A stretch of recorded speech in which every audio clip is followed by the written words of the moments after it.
Hey guys, welcome back to Roots Refuge Farm. If you're new here, my name is Jess. I'm really glad you're here, and if you're not new here, I'm also glad that you're here. Today we are going to be doing a full garden tour. So if you are new to these kinds of videos, I have been making garden tours of my gardens. At this point it's been multiple gardens over the course of the last handful of years. Now the garden has grown quite exponentially from how it started, and at this point this garden goes about several hundred feet down our driveway. It's about 80 feet wide. We have a couple of high tunnels, multiple different growing styles that we're doing here for the sake of education and for getting food. And so these videos are an overview. Of course, I'm posting multiple vlogs a week where we will harvest things, cook them, just go through walks through the garden, lots of gardening tips in those vlogs as well. But I think the overviews are really helpful, and they're really nice in the winter because you can just put this on and let it play for a long while and get your gardening fix. That's actually one of the reasons why I started making these videos, was really more for myself, because when the winter months came around I really desperately missed my garden. And so I started to make videos of my gardens to be able to watch and remember things. So this is my diary that you're in, my garden log, how I keep up with what's planted where, when, as well as how I share a lot of different information. I am growing in South Carolina, in the Midlands of South Carolina. This is zone 8A.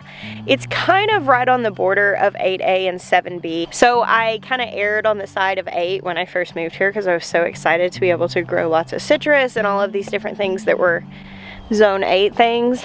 And we had a very unusually cold winter, more like a 7 winter, zone 7 winter, and it killed a lot of the citrus. So I think I'm gonna go back to area more on the 7B side of things. So our goal in our farm is to grow our family's food. That's really the number one goal with what we're doing, is trying to provide sustenance for us, for our children, which we have a visiting daughter who's starting college this fall, as well as 5 hungry boys at home. So very much a full house with a big grocery need. And that's how we started in gardening and homesteading. But along the way, we began sharing here on YouTube. And now a lot of the ways that we grow things is definitely affected by that, in that we're choosing to do things in experimental ways and trying different things to be able to show people different options. So here at the front we have our 2 high tunnels. I'm going backwards on this tour. I've been starting on that end, but I just needed to mix it up.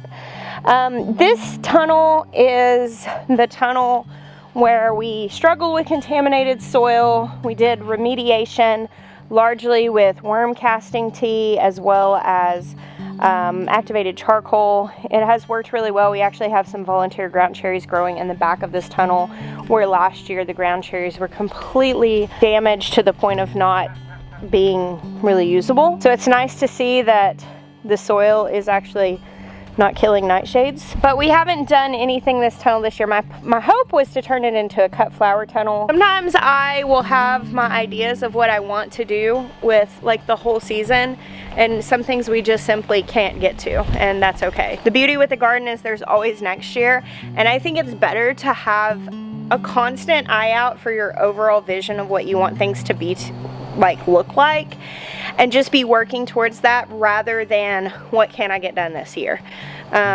Because if you're looking at the overall vision, it's going to serve you better, and you won't end up having to redo things later. Like a lot of times I think when we're looking at what can we do this year, we end up compromising what we want to do. We basically get in our way later by having short-sighted vision. So we haven't gotten to this as far as making it a this season garden. That's fine. I've actually just let everything that volunteered in here grow, which has been the only way that I've had cucumbers at all, since my cucumbers up in the front were no good. They got eaten down by pill bugs. But our plan is not just to let volunteers take over this. We're actually going to be building up some low raised beds here, and I may plant some things in here over the winter and the fall rather than trying to put cut flowers in right now. Brassicas and cold weather stuff in here over the winter, and maybe some areas I can put some bulbs in for spring flowers, and then transition this into being a cut flower space. I'd love to have the whole tunnel for cut flowers though. It has not been windy all day. And I come out here to shoot this video in the wind. It was crazy. I had to put my cucumber in the side by side. I wasn't planning on harvesting much this evening. I really want to have the cut flowers going by the time we have our store open in downtown Batesburg. I want to sell cut flowers from our farm. That's one of the things that I'm hoping to be able to do, is just have a little stand where people can come buy flowers that grew here, because I think they'd really like that. So in between the two tunnels, I've got the dahlias right here. My plan is for eventually to have multiple different kinds of dahlias in these middle beds. Dahlias are perennial here, meaning you can leave the tubers in the ground over winter. And on the sides here we have strawberries. Now I will tell you, these strawberries have not been nearly as productive as the ones we have in our green stalk towers, because we've had really bad problems with bugs with these. Whereas over here we have them up off the ground and we get to them before there are any like slugs or ants in them. This high tunnel over here on the side was all brassicas that are coming out, and artichokes that were pulled. I'm moving the artichokes out here. They produce great in here, but they didn't fit well here with the plastic down. I just didn't love it. I think we're gonna put the artichokes out somewhere which they can actually handle being outside. I'm trying to clear out ample space here to have a very healthy fall garden under high tunnel protection. So lots of kale, cabbages, cauliflowers, broccolis, Brussels sprouts, all in these places where we can protect it if we have another harsh winter. Because last year, all the brassicas I had pretty much outside, they all got wiped out when we had that cold snap. And some of the stuff that was in the high tunnel was damaged, but a lot of it lived through the cold snap. So I'm kind of leaning heavily into this space for fall, which I know it's like July, but it is actually time to start thinking about that. Like, where are you gonna put things? What are you gonna put in? I'll be talking about that more in the coming weeks. I do think that the peppers are currently the biggest star of the garden. They're healthy, they're productive. Here are shishito peppers. I'm not harvesting a bunch today because we are going to the lake tomorrow. We're celebrating some family birthdays, having a family day at the lake with some friends coming. I am not gonna be processing, so I'm not picking a lot of stuff today other than things like that delicious cucumber, which will go in a salad to the lake. But mostly I'm leaving things on simply because they'll hold better on the plant for another 2 days rather than me picking them now and them sitting on my counter until I can work with them. But I have already picked quite a lot of peppers. I stuffed a bunch and made jalapeno poppers. I still have cowboy candy in the pantry, and I still have pickled peppers from last year. I didn't have tomatoes last year. I had to go get some from the farmer's market. I did end up with a good deal of peppers last year, but I ended up shopping a lot at farmers markets, and because my garden wasn't doing very well last year, I preserved a ton of farmers market food, and it was way more than I needed. So I'm actually deciding how much I want to put up this year because we're still getting through last year's stuff. That's kind of the deal with peppers, which I am going to have in abundance with all of these plants. We've already begun sauteing peppers with lots of different meals. Of course, we've made shishito peppers a few times. I've got a lot here. So here's one pepper that I would say I'm probably the most excited about as far as being something new. Now, I have grown this a couple of times. I've started it from seed at least 2 or 3 times, but I remember one year I accidentally gave them all away, and so I ended up not having one in my garden. And then last year I lost several plants due to the contaminated soil, and I don't think I ended up getting any last year. But this is the Pippin's Golden Honey Pepper. Now, anything with honey in the name has my attention. This pepper is highlighted as being like very flavorful, very sweet, rich. I can't recall. I think that maybe it's supposed to have just the mildest heat. Maybe it doesn't have any heat. But I'm really excited about it. And I have several healthy plants here with some nice looking fruits on them, as you can see. Oh, here's another one that's the Pippin's Golden Honey. It's got quite a few fruits on it. Another that I'm really excited about having again is the Leesville pepper, which this is that one. And of course you can eat any peppers unripe. Like I could eat these off the plant right now, but the flavors are really gonna intensify once the pepper is ripe. And that's true for hot peppers and sweet peppers. If you pull them off unripe, still green, you're gonna get some of their flavor, but you're not gonna get the fullness of it. That's why, like, if you leave jalapenos on rather than picking them green and you let them sit on the plant and ripen longer or turn red even, especially if they start getting that cracking on the skin, that's when they're really gonna get a lot spicier. And in a lot of cases, you get more of the flavor that a pepper's supposed to have. A lot of times peppers really do have very tropical notes, very fruity flavors, even if they are hot peppers, but you really need to let them ripen to get the fullness of that. Down here on the end is the jalapeno bed, which is the jalapenos, which are not hot. These are not producing quite as quickly as my Craig's Grandes, but they do have a good bit of fruit on them. Of course, these don't get as big. What do we say? Am I brave enough to do it? Let's hope that it is actually a jalapeno. That was scary, because I was like, jalapeno flavor. It's not hot. Nada heat. I put this one down here so there would be less mix-up. Have you heard of this pepper mix-up that has happened this year? Apparently, some major seed supplier, like big commercial seed supplier, that supplies seeds to many of the companies that start plants and ship them around the country, actually mixed up. And a lot of people who bought jalapenos, what was labeled as jalapenos, they're actually getting banana peppers. So if you actually ended up with a banana pepper that you're like, wait a second, this was supposed to be jalapenos, you may have fallen prey to the big pepper mix-up. That is another reason why starting stuff from seeds is a benefit. However, there are mixed up plants in my garden right now because I started from seed and I didn't label well, so it only works for you if you work with it. So here are my ground cherries. This is the pineapple variety. Aunt Molly's is another one that's very common. They're very similar. And you can see they grow in husks. They're like a cherry-sized tomatillo. And they're called ground cherries because when they're ripe, they fall off the plant, so you can harvest them off the ground. That's when you're going to get the best flavor, is when they're ripe enough to have fallen off. And we really haven't gotten very many yet, just a couple. We love ground cherries. We call them garden candy. And I have seen many recipes of people making jams out of them and desserts and all that stuff. I've never made anything out of ground cherries because literally I've never been able to grow enough at once that they don't get eaten by my family. These peppers on the side are, well, that's not pepper, that's a basil. I just smelled it and it was amazing. These were planted later. This is lemon basil, and I'm actually gonna pluck off the flowers of this simply because I want it to stay in this state longer. And if I pluck it down to where it's branching here, this plant will get bushier. It's still usable once it started to go to seed. Unlike some sweet basils, which really are not great for eating fresh, this is still usable for what I want to use it for, which is to make tea. But I feel like, this plant's gonna last longer and thrive longer if I don't let it go to seed yet. So making lemon basil tea is the same as making any other basil tea that I talk about. We commonly use Tulsi basil. Holy basil is what we have the most of, but lemon basil tea is really good too. It reminds me of lemon heads. It's so tasty. Highlighting basils, here's another really cool one. This is called lettuce leaf basil.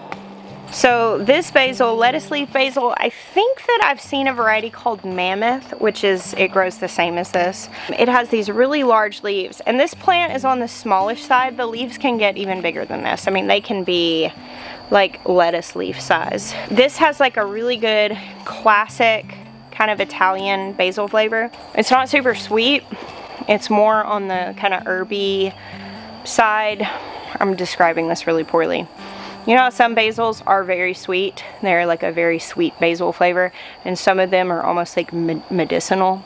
This one leans more on that medicinal side, but it's still very much basil. It's very aromatic, but it's not super sweet. I don't know if that does it justice. I love this for putting on sandwiches, for doing wraps. I basically make some sort of lettuce wrap with like ground chicken or turkey, garlic, onions, herbs, soy sauce, whatever, and then wrap it in these basil leaves to eat.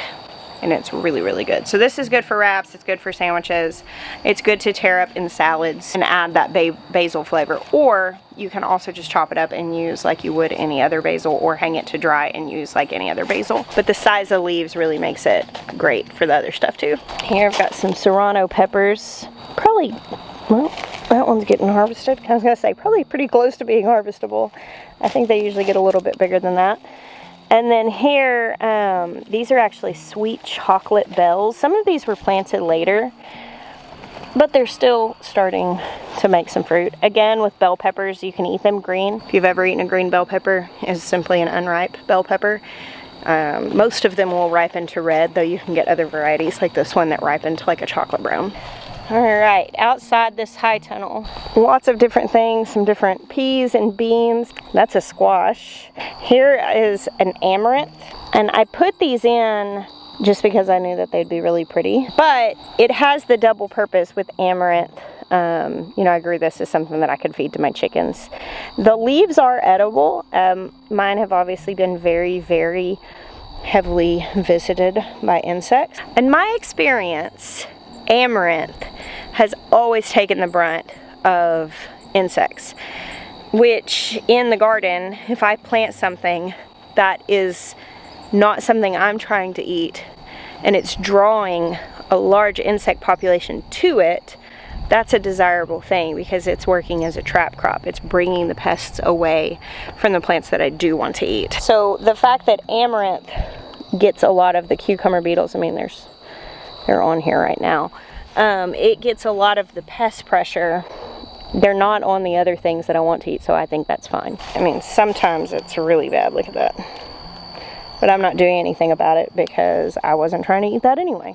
So a lot of my squash is kind of piddling out here. We'll probably reset this soon, pull this up. I may even plant more squash here. I've got squash popping up in other places in the garden. This row of zinnias is what dreams are made of. Wouldn't you agree? So pretty. I kind of decided to let a lot of the volunteers in this patch just grow. Here I've got a purple opal basil. I've picked pretty heavily off of. It's still trying to go to seed, but we've used that for a lot of different things. I actually steeped a bunch of that purple basil leaves, as well as some lettuce leaf basil, in heavy cream. Like heated it up and then let it steep for half an hour, and then used that cream to make strawberry ice cream. It was much applauded. I don't get to eat very much of these things, but I do love making them. With the volunteers, I ended up with flowers all over. This is all celosia that volunteered. This green bean patch, the plants are starting to show a lot of stress. It's been very hot. They've produced a lot. I probably have another pretty decent harvest on here right now that I can pick.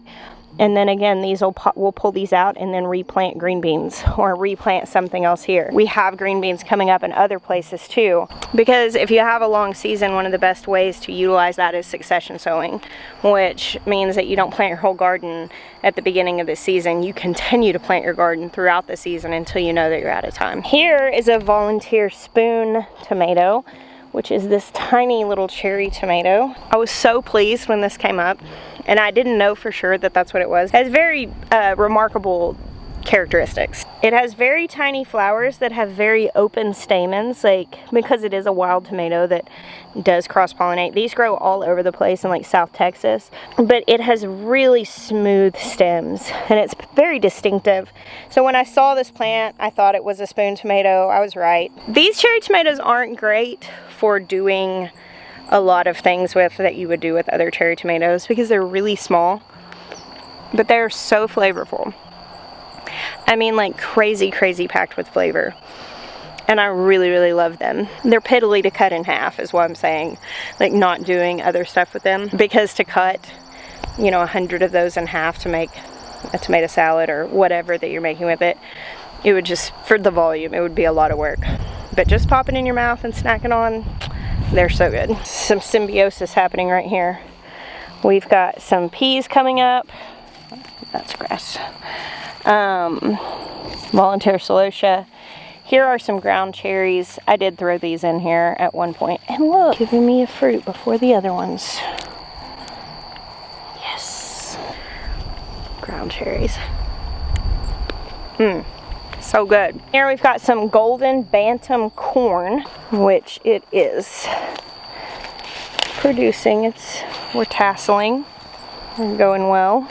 The main thing that has brought me back to this garden time and again is the holy basil, which this is the most brutal pruning job I've ever thought was a good idea, and I still think it's a good idea. This holy basil was all going to seed, and it was getting to the point of just not being as good to use for tea because the seed stalks were getting really big and it was starting to dry out. And so we just came across and just whacked the top off of all of it. So it looks really rough right now, but I think that it's going to cause these plants to bush out more and elongate our harvests of holy basil for tea. It doesn't look like much right now, but I think this is going to look a lot better by the time we have our next garden tour. Or not, and I'm wrong. Also been known to happen. It's kind of similar story in our okra rows here. Things kind of took a little while to take off and had a lot of pill bugs eating seedlings back, but we are starting to get a few okras here and there, and we have some young plants coming up. There's a whole bunch of young plants in there, so this will be full before too long. Just barely enough to make a meal out of here yet. So far we've just been snacking and eating it raw, but like tomorrow morning I'll probably have like 15 pods to pick. Before too long we'll be overwhelmed by it. Here's some succession sown squash, which I'm going to go ahead and get this one off. If you see a squash in your garden and it's kind of on the edge and you think, oh, it's just almost big enough to harvest, just go ahead and pick it. Just go ahead and pick it so it does not, the next time you come out and see it, it'll be 3 times the size. Here we did go ahead and throw some sweet potato slips in. They're going to be kind of late season. Where the tarp is, I'm going to leave that tarp for right now. I don't need to loop back around because I think by the next time I do a garden tour, my beautiful sunflower Steve sunflowers will be past this beautiful point that they're at right now. These are my favorites. Look at that. Isn't that amazing? Alright, across the driveway into the contour in-ground garden. Look at this. So we admittedly planted this so that it would be a little bit of a hodgepodge, a mix, a surprise, if you will. And throughout all of these rows we have cowpeas interplanted with sunflowers. There are winter squash. We knew that we were going to deal with a lot of grass in this because it was a freshly tilled spot that we did not till in time to solarize. This field is full of Bermuda grass, so we just knew what we were dealing with. And we knew that it was going to end up having a lot of grass growing in it, so we planted things that would grow aggressively and that would like basically be able to beat out the grass. Will it beat it out neatly? Probably not, but it will at least continue growing, which was our goal. Look at these awesome multi-headed sunflowers. These are so cool. So right now, we mostly are just watching for what this is going to do. That, my friends, I guarantee was done by a deer. We don't deal with a ton of deer here, but we do have them. They just don't mess with the garden much because the garden's right here in the middle of this field, and we have the guardian dogs and our dogs, our pets, and the animals, the big animals all around. But this garden is kind of up here off to the side, and so I was wondering if we would end up dealing with any deer here. So over here we did the horseshoe mounds, and this has probably been the biggest thing that we've lost to Bermuda. We planted a lot of watermelons in here, but we had a lot of rain, and we replanted watermelons multiple times, and it was tough. We have some plants coming up. We'll just have to see how this goes. It might not be pretty, but it will probably give us some food. And sometimes, you know what? If that's the standard of gardening, that's enough for me. That's fine. All throughout here, we have different winter squashes. These are all rambling varieties that are going to produce squash that needs to be hardened. I wouldn't have wanted to put something out here that needed to be checked on daily or every other day, just with the nature of it and the nature of squash. We do have okra out here, which we'll have to wade out in and check the okra regularly. But with the squash being down on the ground, I think stuff that's going to have to harden is better. Here we do have one watermelon that's an enthusiastic grower. I don't really know how well this translates onto the camera, but this is doing exactly what I expected. I said from the beginning we were going to deal with a lot of Bermuda grass here. Oh, hey, look, that's another spoon tomato growing out of here. We'll leave it. And that was a correct assumption, to expect a lot of Bermuda. And I also expect a lot of food. I don't think that it's going to be as neat and tidy as what a lot of people expect row gardens to be, but I don't think that's what we expected when we made that. It's been the hardest month trying to shoot these videos, because they take, if I'm not harvesting, like a little over 2 hours or so just to shoot them, and then probably about 6 to edit them. So it's very time consuming, is why I haven't posted them as much. Video that I'm like harvesting a bunch can take 4 hours, but having a long enough period of time to get through without inclement weather has been the biggest issue. So here's my young tomato rows. These on the end are actually, for the most part, cherry tomatoes, which right now that I'm harvesting a ton of cherry tomatoes off of those other plants, I'm sitting here thinking, why did I plant so many? Because this is a lot of cherry tomatoes, but that's okay. I have plenty of people who are interested in extra food that I share with, so I never am actually that worried about having an excess of something. So here are the large barred boar tomatoes and a very attention hungry garden kitty. Hello, zucchini. Look at the streaking you can already see on these.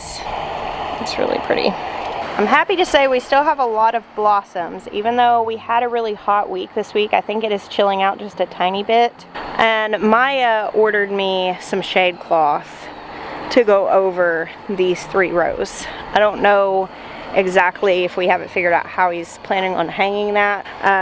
It can make a massive difference if you're growing in a place that's very hot. So I've been noticing down here on this end, this is the big rainbow variety, and it's already setting some pretty promising fruit, but it's also showing some signs of sickness. I usually don't refer to a lot of this stuff. This is disease. I mean, that's what that is, but I usually don't refer to it as disease, simply because a lot of people think, oh, I've got disease in my plants, I can't grow them. Whereas, like, I don't know anybody who grows tomatoes in a place like South Carolina that's humid and as wet as it is that doesn't deal with some measure of this on their plants. When I first started gardening in Arkansas, which is very similar conditions to this, I remember seeing that stuff early on. Oh no, I'm getting disease, and it really led me to believe that I needed to grow like more hybrids and things that didn't get that. And what I learned when I started growing a lot of heirlooms is that some plants are just very prone to that. And yes, it actually comes down to a lack of genetic diversity. They don't have any disease resistance because they're so purebred, because they have been kept from cross-pollinating for all these generations, because we want the heirloom, we want the story, we want the true to parent fruit. But unfortunately, a lack of disease resistance can be a part of that. Brandywines are usually my first ones to like have to be pulled out of my garden, because they just get diseased so quickly and easily. And people have come up with strands of Brandywine that have some resistance to disease, but it's kind of just part of growing some of these things. So for me, what I typically do is I do try to pull off diseased leaves as much as possible, but I mean, like, sometimes I can't defoliate the entire plant. The new foliage is coming in healthy. I don't consider that plant lost. If the lower parts of it are starting to get sick, you can pull some of it off, or just let the plant keep growing to the point that you can actually defoliate the whole bottom. If you got a bunch of fruit down there, you can't take all the leaves off, because then your fruit's going to get sunburned. So even if the leaves are a little sickly, sometimes I leave them on. As long as the new foliage is coming in clean, and as long as my fruits are not getting diseased. As soon as fruit starts having like blight on it, big spots, I pull it out. Like, as soon as the fruit does it, because it doesn't usually make a recovery from that. But a little bit of disease, I call it fussiness, like a little bit of fussiness on the bottom of your plants, they'll be fine. They'll suck it up. just keep growing. I actually just spotted something here we can talk about. Look at that. That is blossom end rot. I could probably have a 1 million view video if I would do a video that says, just do the simple solution for blossom end rot, because people want to know what they can do to stop this happening in their plants. Blossom end rot is It is caused by a lack of calcium. A lot of people will tell you to put like Tums under your plant. I've done that before. I've actually tried it. It's hard to say experientially because typically blossom end rot will happen on the first flush of fruits and then it will stop happening. Typically, in most cases. Sometimes you'll have very persistent blossom end rot, but for the most part, in many cases, it does it on the first fruit set and then produces regular fruit from then on out. So if you stuck some Tums in the ground, it may have worked, but it may also would have gone away anyway. Just adding calcium to the general region of your soil is good. I tell people to put an egg under the tomato plant because that's what an old man told me. I don't actually think that's for the calcium because it would take at least a year for an eggshell to break down. I think it's actually for the gases that are produced by the rotting of the inside of the egg, as well as the nitrogen and the fact that it feeds the worm. A lot of the things you'll see to get rid of blossom end rot are just adding calcium to the soil, when really it's more likely an absorption issue. I didn't have any blossom end rot on my other plants, but these plants were setting all this fruit when it rained for 2 straight weeks. So this soil probably got washed out a lot, and therefore the plants were taking up a lot of water that didn't have time to absorb any nutrients out of the soil. So is my soil calcium deficient, or was there just too much rain? Blossom end rot can a lot of times be a case of ineffective watering, either too much, too little, or too irregularly.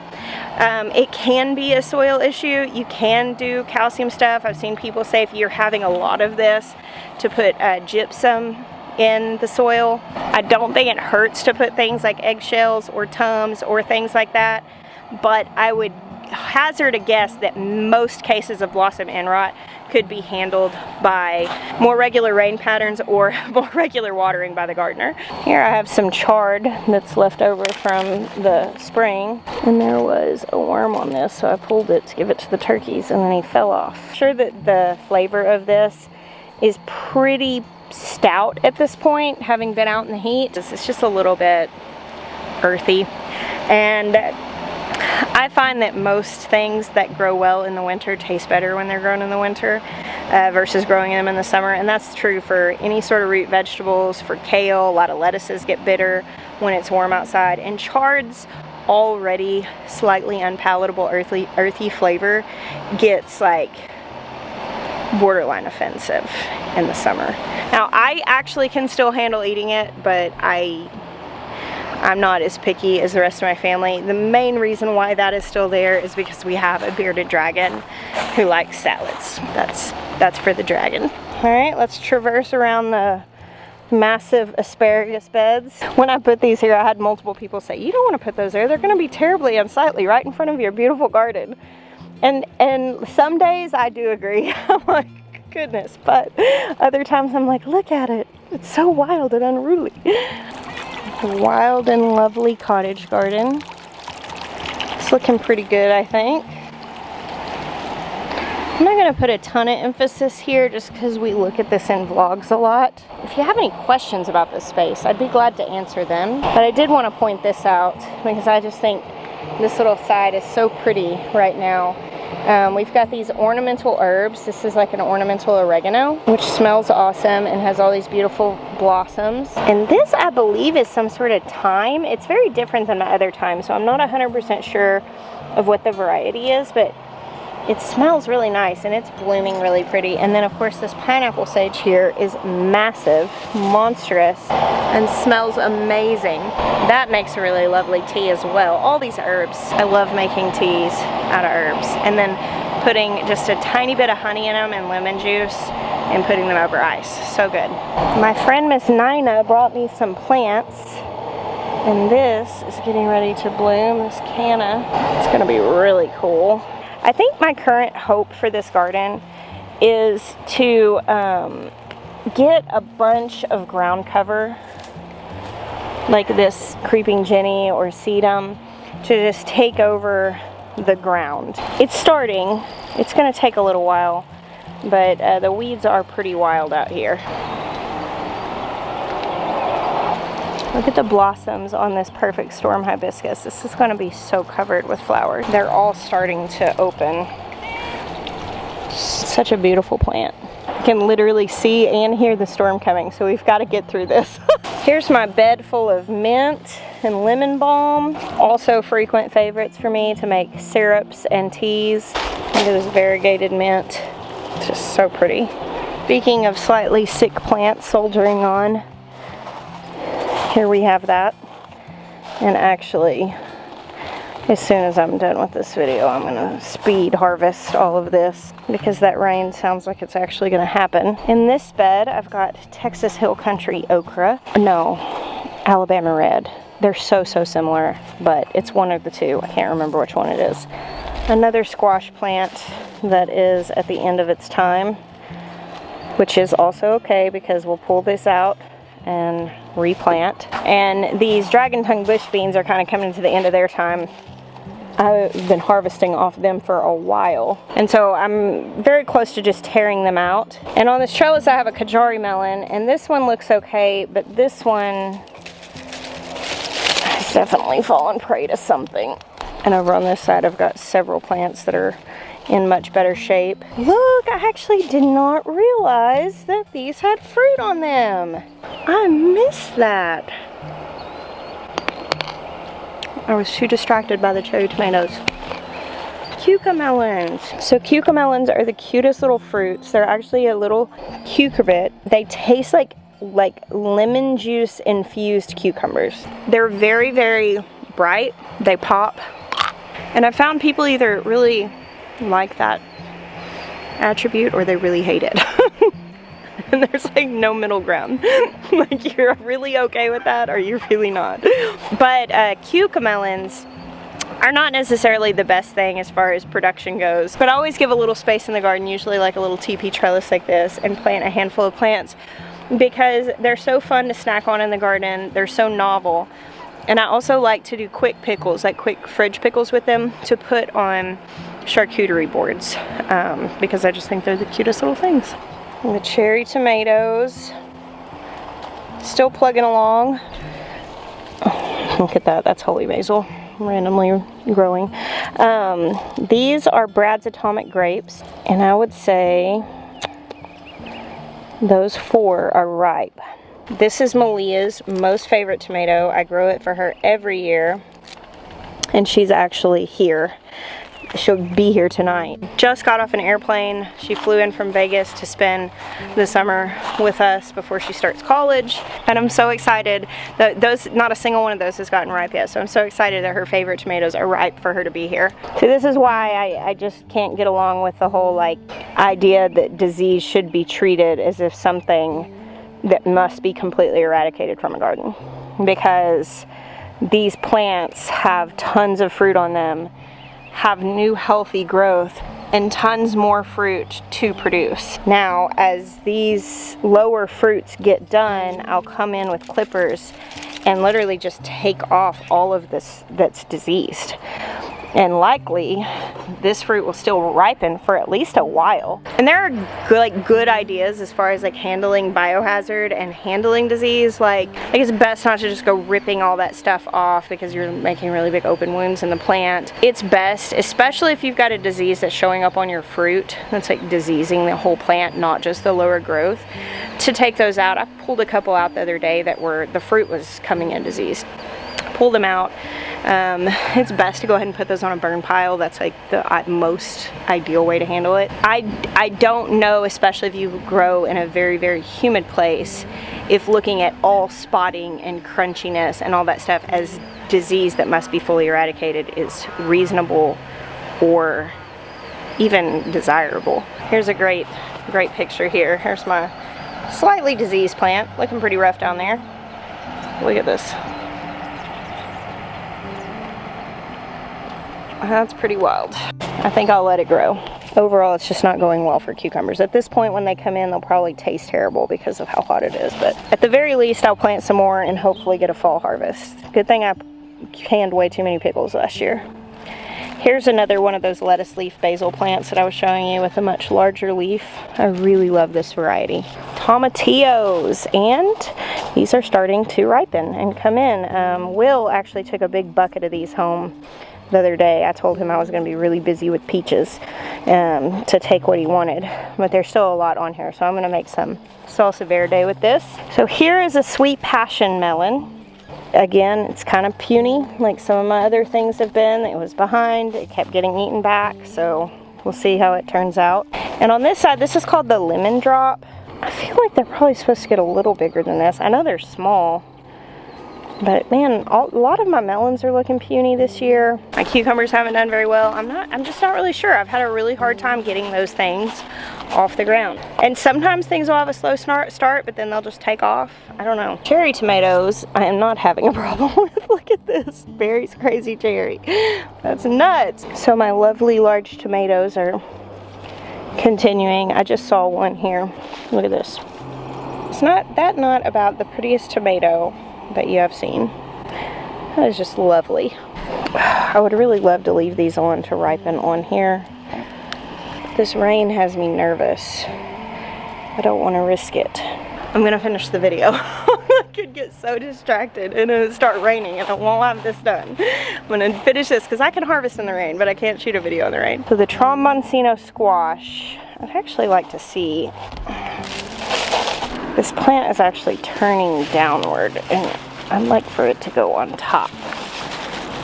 Usually just a little bit of redirecting and it'll take hold. At any point we could go ahead and start eating these, like right here. I actually think I'll take that one off because it's going to get a lot bigger. That'll be really nice. Cut up, grilled with some oil and salt and pepper and garlic powder, or you can cut it up and saute it in butter like till it's nice and soft, and same like oil, salt, pepper, garlic powder.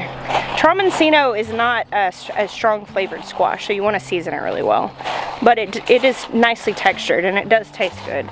But it's not, you know how some squashes just have more flavor than others. It doesn't have like a super strong flavor. Oh, I put in a video that I couldn't remember what this was and you guys reminded me because I sewed it on a video. I told you this in my garden journal. This is a bitter melon. I was like, this is some sort of gourd, but I don't know what it is. I've not really grown bitter melon, so it was unfamiliar to me, and that is why I decided to try it this year. And here's another instance of me not remembering what I plant.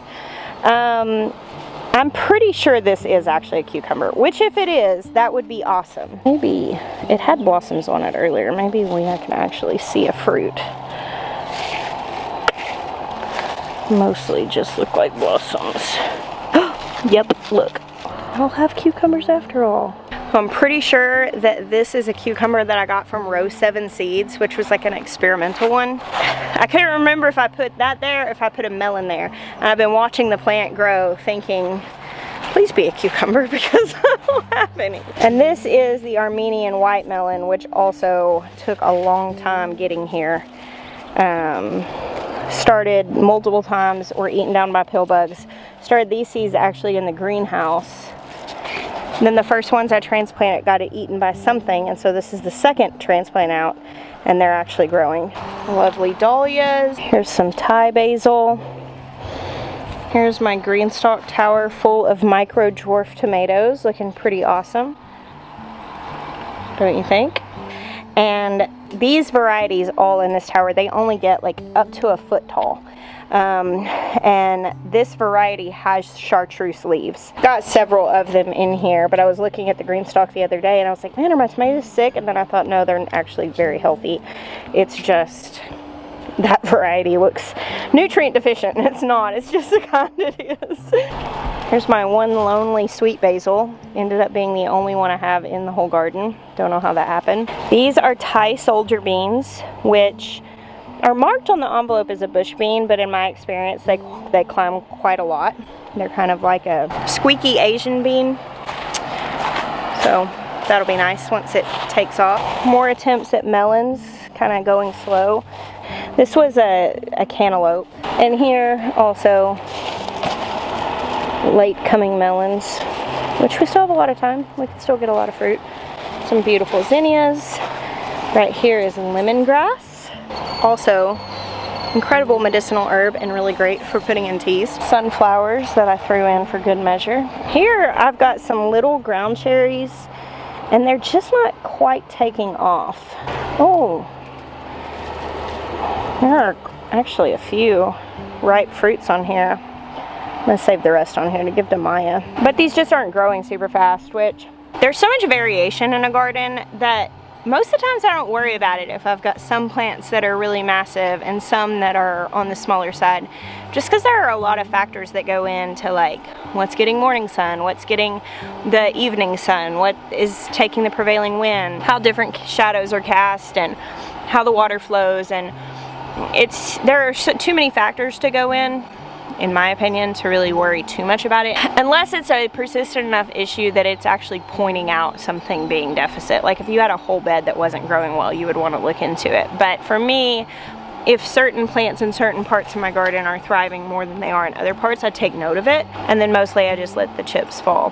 For instance, the plants in the high tunnel of ground cherries are like 5 times as big as any of the plants that are growing outside that I planted. There are some massive volunteers around the property, but the plants in the high tunnel have not ripened any fruit yet, whereas the ones outside are ripening fruit. So there's the shade cloth, there's the rain flow, there's all these different factors that could go into why those are growing faster but not ripening fruit. What I'm trying to say is sometimes there are things in gardening that may spark curiosity that we might want to explore. But if you're the kind of person that gets really overwhelmed by things, you can still be very successful in gardening and grow a lot of food without having all the answers. And whatever approach you want to take that excites you and makes you want to keep coming back to the garden, that's the right approach. I can smell that rain, and I am really glad that it's here because I chose to shoot this video instead of watering this garden that actually really needed watering. It was going to be an early morning for me, which it still will, but if it rains, will be one less thing to do on my list. Thank you guys so much for hanging out with me today and all the days that you do. You can find this garden tour as well as many others on the different playlists cataloging each gardening year, and I will continue in the incredible joy in getting to share my garden with you. I bless you guys. Until next time.